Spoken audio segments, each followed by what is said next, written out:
In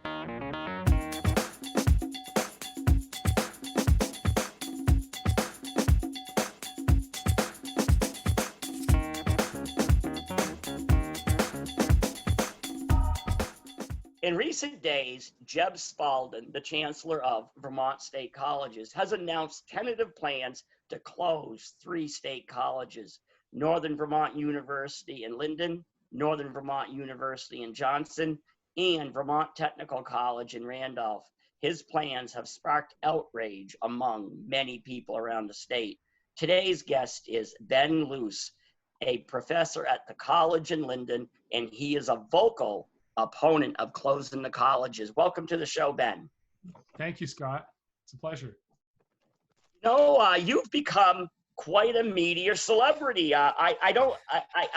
I recognized you from Facebook. You are on there, but all of a sudden, you've become the darling of the media. Apparently, yes. Right. So how did this all come about? Because you know what I remember thinking is, just a couple weeks ago, weren't you announcing that you'd become a full professor? Well, actually, what happened was I had just gotten the letter informing me that I had been promoted to full professor, which is the last stage in a long process, a 12-year process, really, for me, which I had put a tremendous amount of work into. Many of my winter breaks were dedicated to just writing all the reports and things that have to be submitted. I spent much of my last winter break doing just that for the last one. And so I got this letter. I was very happy. And about an hour later, I got another message that said that the Board of Trustees was going to be presented with a proposal to close my university and the Randolph campus of VTC. Well, that must have been, you went from the highest of highs to the lowest of lows. That's right. I was dumbfounded by it. And I was dumbfounded by the nature of the proposal, right, which just seemed to me completely crazy. For full disclosure, I attended Linden State College for 2 years, and I graduated from Johnson State College. And I guess you'd say that I was a non-traditional student in a way, because I did things a little backwards. I went to college for a short bit out of high school, but then I ended up getting married and having 2 kids by the time I was 20. And I'm still married 36 years later. I've beat the odds. But by the time I graduated from college, I had identical twin sons who are now 34, and I had now a 28-year-old daughter. So I have a bit of a stake in it, in the sense of if we didn't have a college in this neck of the woods, I wouldn't have become the first person in my family to have graduated from college, I suspect. Mm-hmm. Yeah, and you really mean neck of the woods there. Right. Yeah, you're a perfect example of why these campuses are so important. They provide local access to high quality and affordable 4-year education. And we know that 4-year degrees have a huge impact on people's future success and the average earning rate that they have.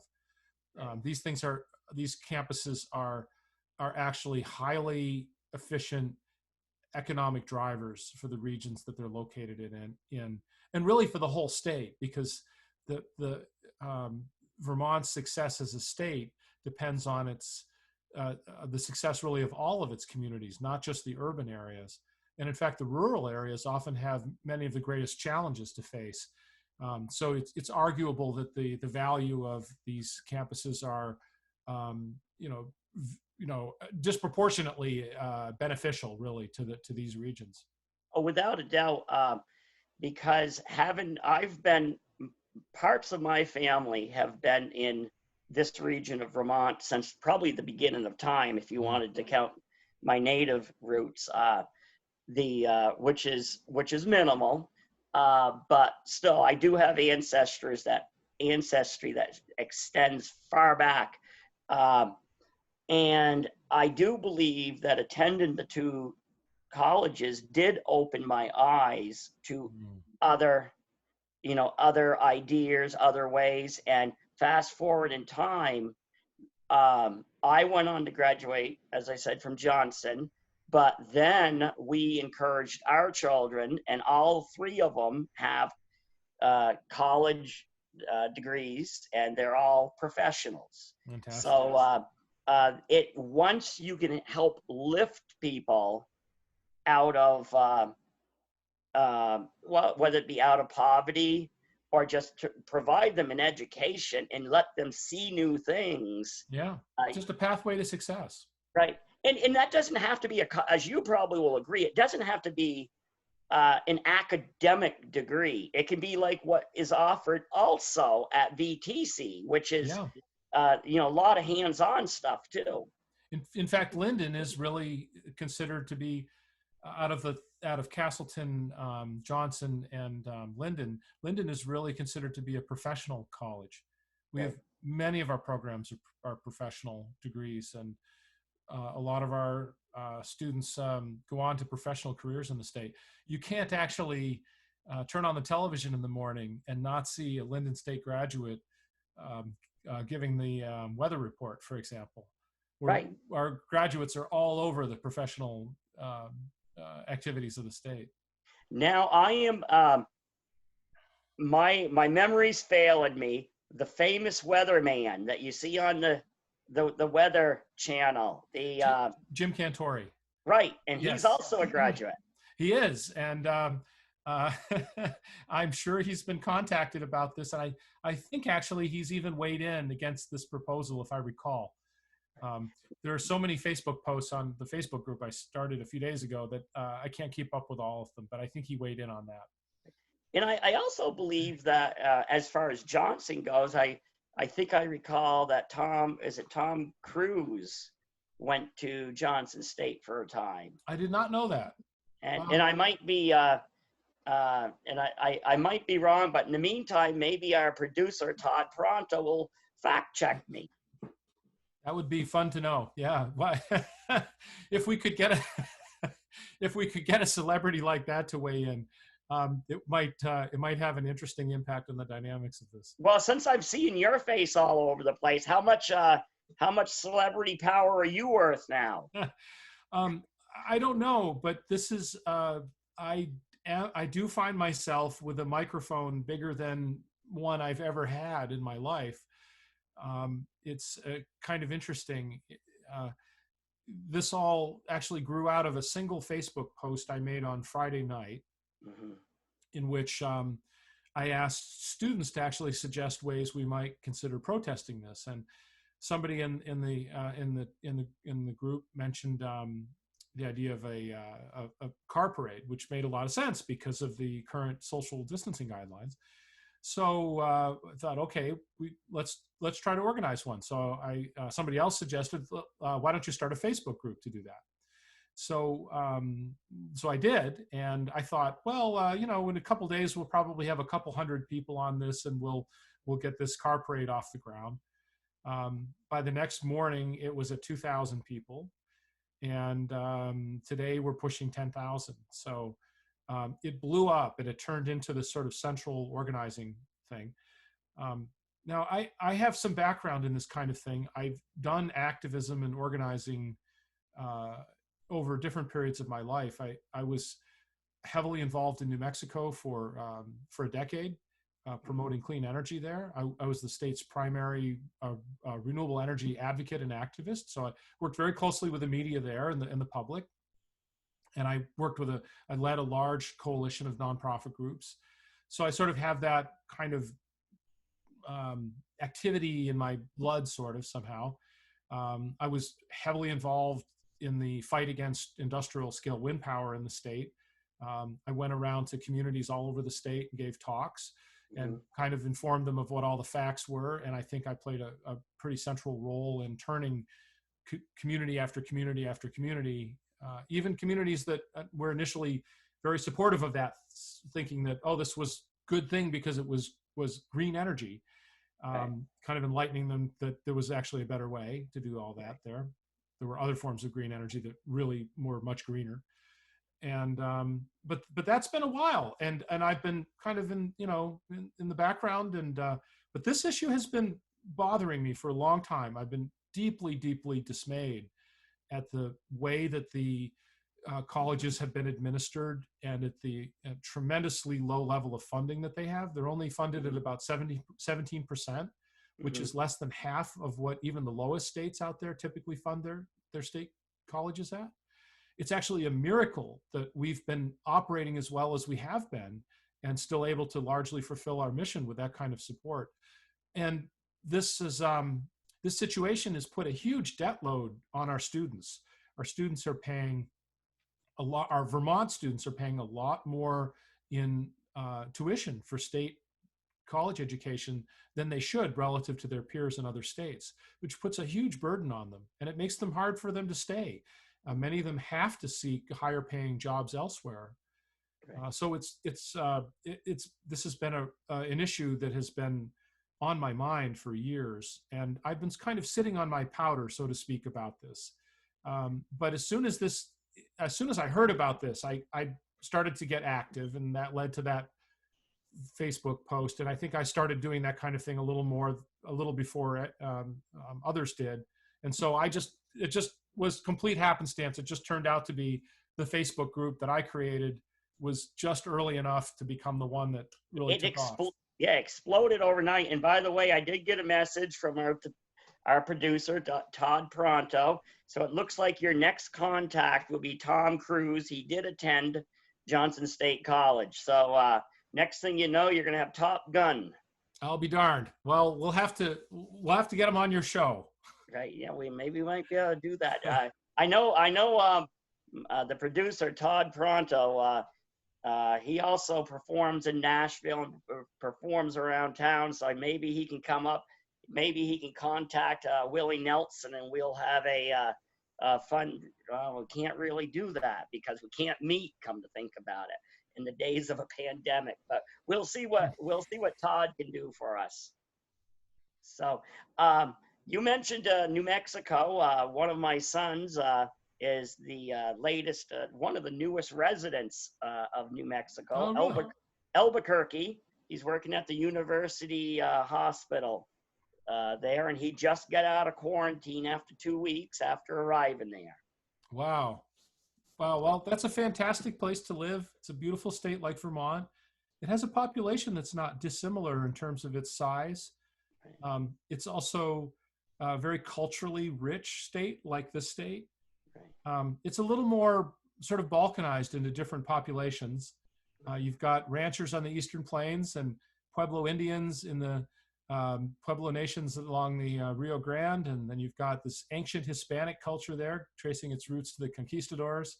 And then you've got hippies and artists and all sorts of folks like art gallery owners and all of that kind of thing in Santa Fe, and all, so it's a really very, very, very, very varied place, but not dissimilar in many ways. Right. So tell me. I'm wise enough to know sometimes when people say things, it's taken out of context. But I read one that I actually chimed in on. Did Mr. Spaulding actually say that a lot of people who go to these colleges go to them because they can't do anything else? I read that comment on Facebook. Oh. I hope he didn't, for his sake, I hope, and our sake, I hope he didn't say that. That would be a terrible thing to say. Actually, it depends on how he meant it. If you mean it in the sense of you're tied down with family, or maybe you come from a traditional Vermont family, right? And you have land, you're coming from a farm, and it doesn't make sense for you to up and move for 4 years somewhere else, right? In that sense, I could see you saying that they go to these colleges because they can't go anywhere else or don't want to. If it's because they can't get into anywhere else, or if it's meant in a more derogatory way, I certainly wouldn't agree with that. Because I suspect you will agree that sometimes things can be taken out of context. And I hope that was taken out of context. Yeah, So that you've had, sounds like it might have been. right. So you and your folks have had some, in the pushback that you've created, you've already had some level of success. I'm actually hopeful now that this proposal will be withdrawn completely. It was ill-considered from the start. It was draconian. Its timing was horrendously disrespectful to our students. You know, our students are just struggling to get through the semester right now. We've had to transition all our courses to online, which is confusing for many of them, difficult. Many of them have sketchy internet access. Many of them have gone home to homes which are now somewhat crowded because everybody's home, and there may not be a good space for them to listen to long Zoom lectures in peace and do their schoolwork. They're missing their friends, which is a big part of college life. You know, college life, real, genuine college life is in large part about socializing and social community. And the students that are facing having to graduate under these circumstances have been suddenly torn away from their social communities right at the moment that they would have been most kind of celebrating those social communities and making kind of their goodbyes and trading their future plans with each other, and sometimes even just actually coordinating their future plans with each other.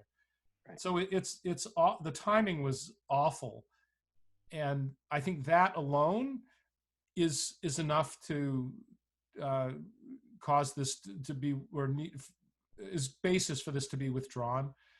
And the damage this is doing to our enrollments for the future, this news has spread. It's become national and regional, in part because the protesters have made it national and regional in an effort to try to draw attention to this and stop it.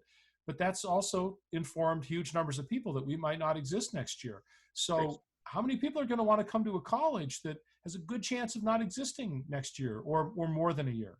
Right. That's a very good point.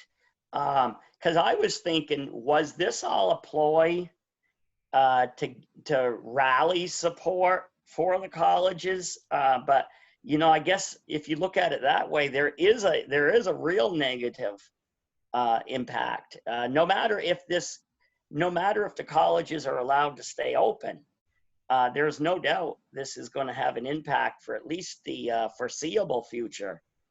It's an interesting question as to whether the chancellor proposed this on purpose to create a firestorm to change things one way or the other. I wouldn't totally rule that out. On the other hand, he made a similar attempt last year that I think was serious and that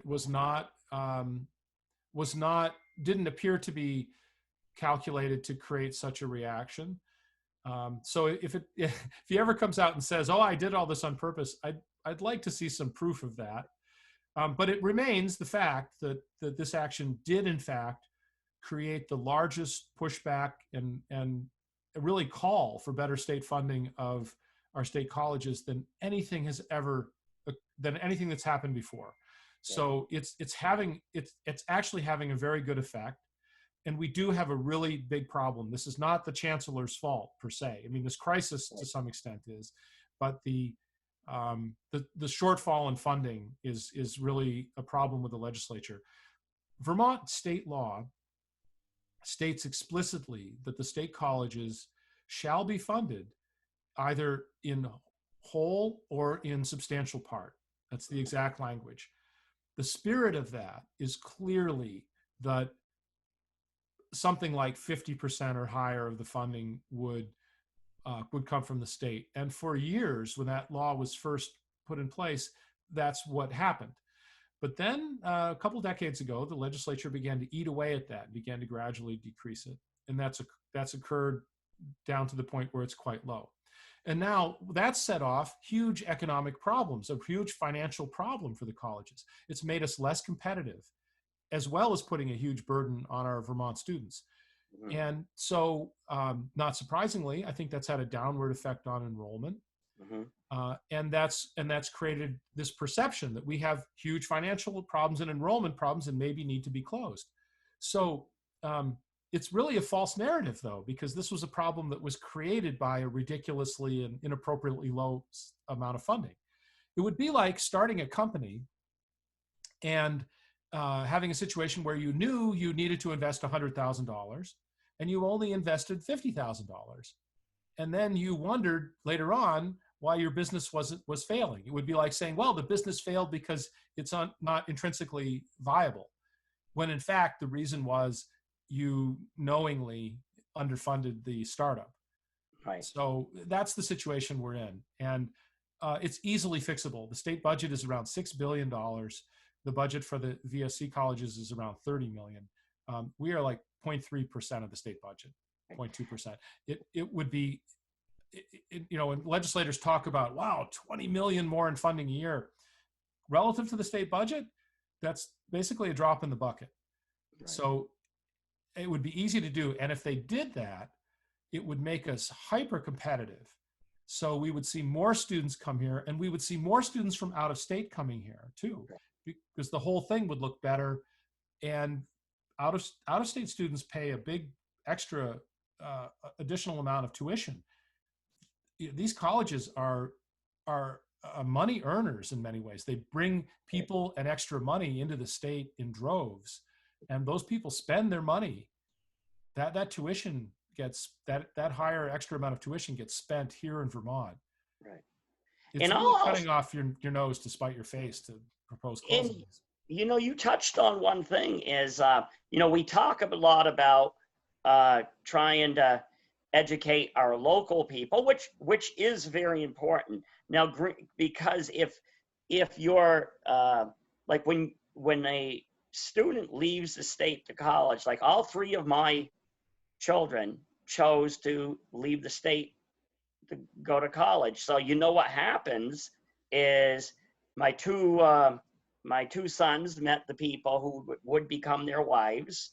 And so one's in New Mexico, one's in Maine, and the one who I said would never return because she's traveled, our daughter, she ends up settling down around Johnson with her family. So, but on the other hand is the colleges, you were saying, the colleges bring people to the state. And I will say this from a lifetime local, from a generational local, we need some diversity of thought. And, some of those people from out of state actually settle here and call it home. And they bring with them new ideas, because sometimes no matter where you live, you need an influx of new ideas. And so it isn't only and genetic material. Right.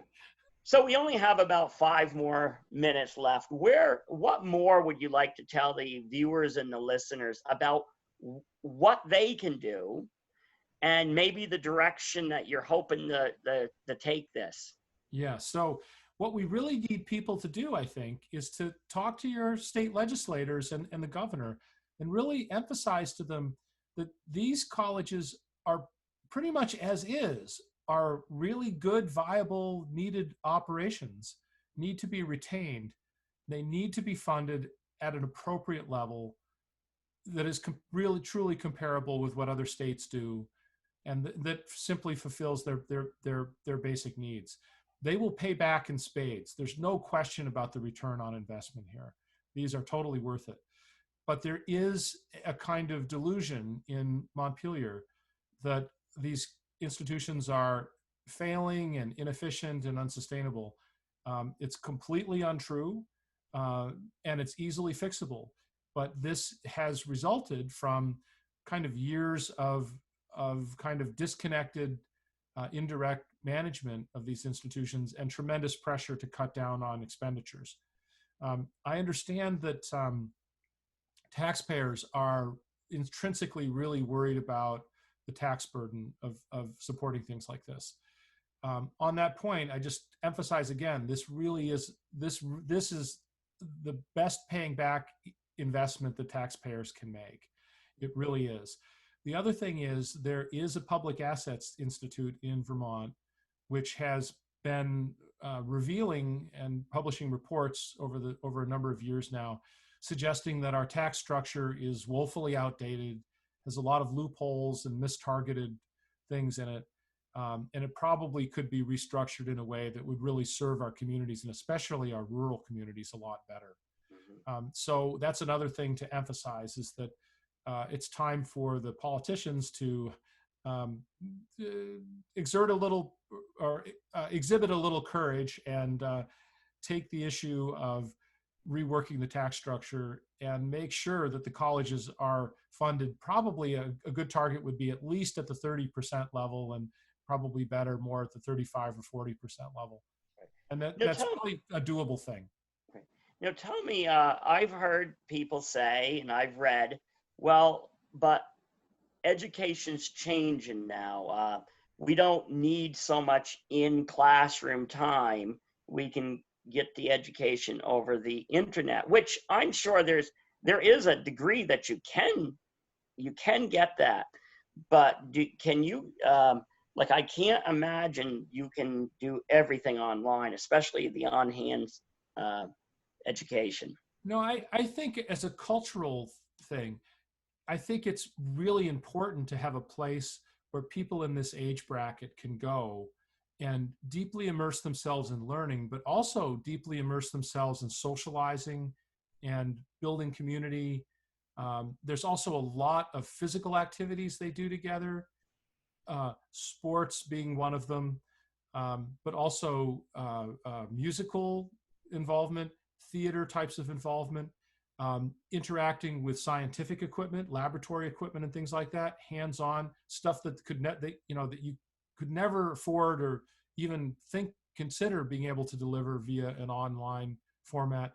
Online is good for certain things, and it is very efficient for certain things, but it would be like saying the only good food to eat for dinner is pizza. Right.